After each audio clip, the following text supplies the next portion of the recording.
Hello, bonjour tout le Salut. monde, bienvenue dans ce top vente du mois d'octobre. Tout à fait. Les jeux que vous avez achetés le plus à la boutique, classés par catégorie, avec à la fin le podium des 3 jeux les plus vendus du mois hors catégorie. C'est parti. Petite catégorie au début, donc c'est la catégorie, comment on peut appeler ça? La catégorie ambiance. finalement. Ambiance. C'est les jeux qui mettent l'ambiance.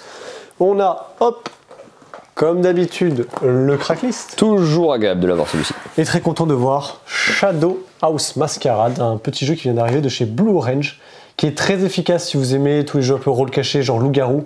Très facile à prendre en main, mais la subtilité, c'est pas qu'on a un seul rôle, c'est qu'on a plusieurs, finalement, actions. Ouais, ça dépend Plusieurs des rôles, cartes en qu'on fait. a en main. Suivant qui j'ai en main, je peux être à la fois le coupable qu'il faut attraper ou Oui. vous échapper, ou refiler le coupable à quelqu'un d'autre et puis il s'en débrouille. Je peux être le shérif, je peux être détective, même tout ça en même temps. À chaque tour, on joue une carte et on fait ce qui est marqué dessus. C'est genre méga simple. Ouais, Moi, vraiment bonne pour moi, surprise. c'est la fusion parfaite entre le loup-garou et le Exploding Kittens. Ouais, C'est-à-dire que carrément. les effets de cartes, vous lisez, c'est fait. Ça se prend en main en 2 secondes. Ça se joue toute la soirée s'il faut. C'est méga efficace, j'adore. Je suis super content de le voir. Pareil. Petit effet Halloween, évidemment. On a du coup la catégorie ambiance. Après, on a la catégorie, on rentre dans les as d'or avec la catégorie enfants, si je dis pas de bêtises. Ouais, c'est ça. Donc chez les enfants, nous avons, hop, Mimose et Sam qui vient d'arriver aussi à la boutique, c'est une sortie toute récente, ça fait plaisir de le voir si haut parce que c'est très efficace en jeu de déduction 1 contre tous. C'est trop bien, Mimose et Sam. Et mon puzzle aventure, Terre Ocre, donc le deuxième de la gamme, qui est aussi du coup très haut dans les ventes pour les jeux pour enfants. Faut quand même aller là un peu loin quand on cherche dans les top ventes pour les jeux enfants. Ben Là, ouais. en ce moment, on n'est pas trop dans une vibe enfant, les gens veulent se faire plaisir. Vous verrez dans le podium top 3, hein, on est plus dans ce genre d'achat-là en fait en général. J'ai l'impression que les gens se font plaisir Oui. et ils feront plaisir à Noël pour les plus jeunes un peu plus tard parce que. Ça va pas tarder à arriver. Mais on est content quand même de les voir les tous les deux parce que c'est vraiment des super rêves pour Noël, même pour tous les jours en fait. C'est vraiment très très cool. Puis le rayon enfance, c'est un rayon où on est très curateur, on nous demande énormément de conseils. Là où Oui. les adultes, comme ils achètent pour eux, ils se renseignent un petit peu en avance et ils font selon leur goût. Les enfants, c'est toujours plus délicat et c'est vrai que c'est 2 jeux qu'on avait très envie de mettre en avant, donc on les Exactement. propose tout le temps en fait. Carrément. Après les enfants, du coup, il y a la catégorie tout public, famille en fait. Donc ici, nous avons, hop, comme d'habitude, le trio, qui est toujours très haut dans les top ventes. Ça, c'est évident. Il n'est pas dans le top 3, du coup. Ça fait devancer. Et Duck and Cover, qui est un peu une sorte de cousin éloigné du Skijo, hein, parce que vous avez une grille de cartes devant vous. Sauf que là, la différence, c'est que vous avez Skijo qui rencontre l'île des prédateurs dans les microgames. Et c'est en fait un plan de jeu, donc pareil comme Skijo, et puis en fait vous devez recouvrir des cartes de façon à faire le moins de points possible.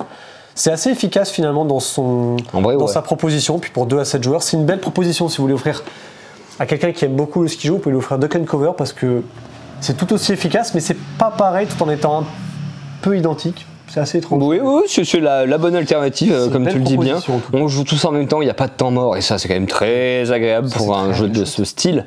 C'est pas étonnant que c'est du succès. Oui. Ensuite, après la catégorie famille tout public, on a la catégorie initié. Donc là, il y aura peut-être des discussions. Mais on a mis, nous, donc loose. Je pense qu'il y a beaucoup de joueurs qui diront quoi, loose? Mais attends, c'est super simple à prendre en main. Oui et non. Oui, déjà, c'est on est vrai. sur un jeu de pli. En plus, un jeu de pli dans lequel on ne connaît pas sa main, mais on connaît celle des adversaires. On a une indication sur ce qui se passe sur notre main. C'est déjà pas évident, je trouve, à prendre en main, mais on est plutôt Ouais, dans une bien catégorie sûr. déjà de The Crew-like. Et The Crew, faut se rappeler quand même que c'est un as d'or expert. Donc bon, je pense qu'on va pas nous juger si on met loose. Non, en non, initié. bah, disons que si c'est votre premier jeu de société de toute votre vie, ça va être compliqué, Ouais, quoi. un peu, ouais. Voilà. Là où voilà. d'autres jeux peuvent faire office de porte d'entrée, Lutz, clairement pas. Il faut avoir joué à d'autres choses avant. Parce que évidemment. pareil, on peut le comparer à Skull King. Skull King, pour certains, comme pour moi, c'est du jeu d'ambiance, mais pour d'autres, ça va être du jeu sûr. vraiment un peu méchant, très tactique. Et donc là où ça peut discuter éventuellement, et où même nous, on a hésité à le mettre, On a débattu, ouais. c'est qu'on a mis du coup Kyoto no Neko, qui est très haut aussi dans le top, en initié. Pourquoi? Parce que c'est plutôt à partir de 8 ans selon l'éditeur, ce qui est juste, effectivement, dans sa thématique, dans son matos, dans son ambiance, c'est très familial. Par contre, comme il y a plusieurs scénarios à l'intérieur, on a estimé que la prise en main du scénario de base, c'est 8 ans, mais il y a des scénarios où je pense que 10 ans, c'est plus juste, et donc du coup, c'est plutôt de l'initier finalement dans la... En termes d'explication de règles Ouais. et pas de complexité, mais je sais pas comment dire, de prise en quantité de main, contenu, ouais, c'est de ça. prise en main, c'est La ça. prise en main, pour moi, s'éloigne... Enfin, je sais pas s'il le comparerait à une prise en main comme Takenoko, et pour moi, elle s'éloigne plus, en fait. On peut pas mettre le jeu en place en 5 minutes et l'expliquer à n'importe qui. Non, fait. En contrepartie, ça reste, et c'est là pour ça qu'on a débattu quelque part, un jeu très familial, Oui. parce que clairement, c'est le public qui le cible, et un enfant de 6-7 ans qui est habitué à faire du jeu de société, mais il va pouvoir jouer à Kyoto no Neko sans Donc souci. c'est ça, ouais. C'est ce que tu disais, c'est que c'est un jeu pas initié, mais c'est un jeu famille connaisseur. Famille joueur. Famille Très joueur, clairement. C'est ça. Donc bon, un peu le cul entre deux chaises, mais on s'est dit on le met dans l'initié parce qu'en plus on est content de le mettre, parce que finalement comme on fait toujours 2 jeux par catégorie, on s'est dit ouais, mais du coup le famille, les places sont très vite prises et c'est dommage. ça. Parce que Kyoto no Neko mérite en fait toute votre attention. Qu'est-ce qu'on va avoir après la catégorie initié? On a la catégorie expert.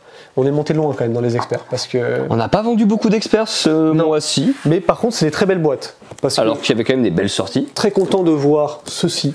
Alors ça, c'était la grosse surprise. Alors de plus en plus, vous le demandez, nous à la boutique, enfin je sais pas pour les autres boutiques, mais en tout cas pour nous, Route, ça a été extrêmement demandé. Je ne sais pas pourquoi, mais le jeu a eu besoin de 5, 6, 7 ans peut-être pour décoller vraiment. Quasiment. Oh, Il a fait des vagues en fait, c'est ça. il a un succès d'estime des joueurs, il y a un bouche à oreille qui se fait, on le teste chez les amis, et du coup on se dit, ah, je testerais bien les autres factions quand même, je pense qu'il y a de Moi je suis ça. très content de le voir là, Route, parce que Moi, vraiment c'est je trouve que c'est un super jeu expert.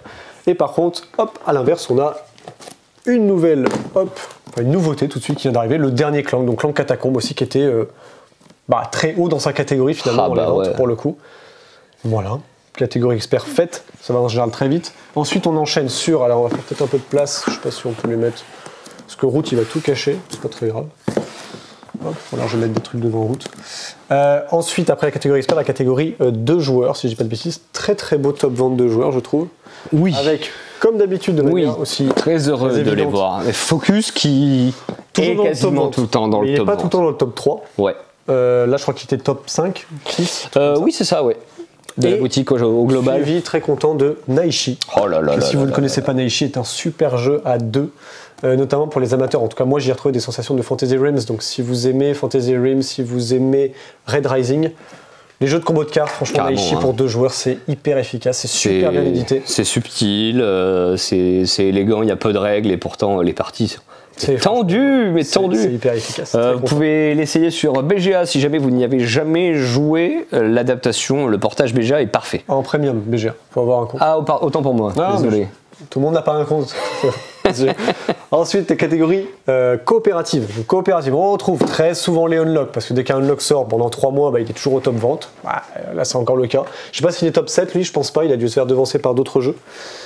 Et également, bien évidemment, la nouveauté en jeu coopératif, Bomb Busters. Bomb Busters qui va plus comparer aussi à un habit, mais avec un côté un peu, pas legacy, mais campagne.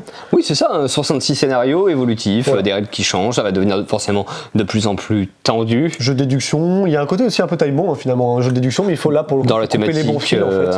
un petit peu, et dans la manière dont les cartes se Et ça, présentent. vous étiez beaucoup à le demander aussi. Donc c'est très cool. Franchement, ça fait plaisir de voir des jeux coop aussi qui sont aussi différents, avec un côté un peu campagne et un côté plus prise en main avec application et immédiateté dans l'explication des règles. Ça, c'est pour les jeux coop, et on finit par les jeux JDR, le jeu de rôle, avec, hop, Petite Sorcière, la petite boîte, pas d'initiation, mais la boîte en fait du jeu de rôle qui comprend tout ce qu'il faut pour jouer à Petite Sorcière. Je crois qu'il y avait des fiches de perso aussi dedans, oui c'est ça, il y a un livret d'aventure, un médaillon à découper, et les fiches de personnages, 2 dés à 6 faces, on va faire une petite chose à l'intérieur, donc Petite Sorcière. Et Donjons et Dragons. Et Donjons, non, pas du Oui, tout. Donjons et Dragons. Je suis perdu. Quand les murs me parlent, visiblement, alors un jeu de rôle horreur en solo, bon, Ouais. à lire le soir chez soi. En l'occurrence, ouais, carrément, meilleur moment pour jouer à ça. C'est fou de pas voir du Donjons et Dragons et ça fait plaisir. Tant mieux, ouais, c'est bien. Pas parce qu'on n'a pas envie de voir Donjons et Dragons, mais juste parce que on voit qu'il y a d'autres jeux, d'autres éditeurs et d'autres styles de jeux surtout qui émergent. Donc on aurait toujours plaisir à voir Donjons et Dragons dans ce top évidemment. Petite Sorcière, de l'initiation et surtout du familial vraiment pour Carrément. jouer.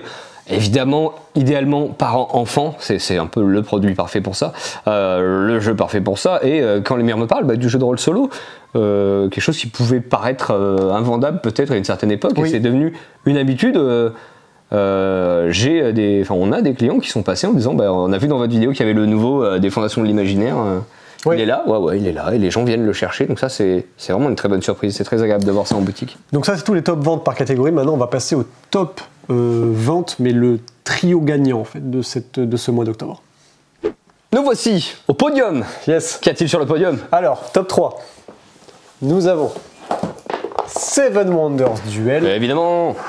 la Terre du Milieu. Je sais plus comment ça s'appelle. Bataille pour la Terre du Milieu. Duel pour la Terre du Milieu, monsieur. Voilà. Est-ce que vous avez le Seven Wonders avec le Seigneur des Anneaux? Oui, il est là. Oui, on en a encore. Ça, c'est la question qu'on nous pose beaucoup. Ben oui, mais il est énorme succès, justifié, très bien édité.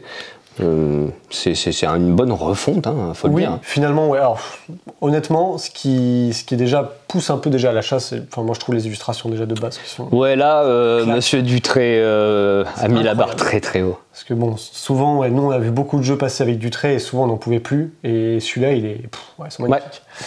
Donc top 3, celui-ci. Le top 2, très content aussi. Hop, Château Combo. Ça, c'est vraiment une petite pépite. Retenez bien les deux auteurs qui sont Grégory Grard et Mathieu Roussel parce qu'ils vont sortir l'année prochaine un autre jeu. On risque d'en parler sur cette chaîne, on risque d'en parler. C'est sûr. Donc ça c'est chez Catch Up Games, Château Combo. C'est franchement hyper efficace. Pareil, ça renouvelle pas grand chose. C'est un jeu auquel on a l'impression d'avoir déjà joué, mais en fait en même temps on n'a pas ça dans les ludothèques. Ouais. Et c'est génial. Je trouve ce jeu est superbe. Je vous mets au défi de le lancer en début d'après-midi et de ne faire qu'une seule partie. On a juste envie d'enchaîner les parties. Clair. Toutes les configurations, je trouve, fonctionnent pour moi. 2-5 joueurs, c'est complètement très efficace. Ouais. Et enfin, on termine sur l'indétrônable. Évidemment, on a essayé, on y a cru. À un moment, on s'est dit, Ski Jeu deuxième, Château Combo premier. Notre souhait a commencé à s'exaucer, à se réaliser. Ouais. On était très heureux parce que c'est une nouveauté, donc forcément on a envie de le voir pousser, le voir percer. Et malheureusement, Ski Jeu il maintient sa place de premier. Voilà. Mais bon, voilà, très très honorable pour Seven Wonders, c'est Château Combo qui est un petit peu le petit chouchou de la boutique. Carrément, ouais, franchement, ça c'est le petit coup de cœur un peu pépite, quoi. Voilà, c'était le top 3 et puis ce top vente. Pas de coup de cœur de fin parce qu'en ce moment il y a les vidéos coup de cœur de l'année de l'équipe qui sont en train d'être publiées, donc allez les regarder. Mettez-nous des petits commentaires et dites-nous ce que vous avez aimé sur toute l'année 2024, c'est hyper intéressant. Au moment où vous regardez cette vidéo, normalement il y a déjà 3 vidéos qui sont sorties, je pense, donc celle d'Alice, d'Antoine et de Jeff, je pense, sont déjà disponibles. Voilà. Puis les autres arrivent prochainement. Super. Voilà, on vous laisse ici, on vous dit à bientôt chez Jeux des cartes Bordeaux.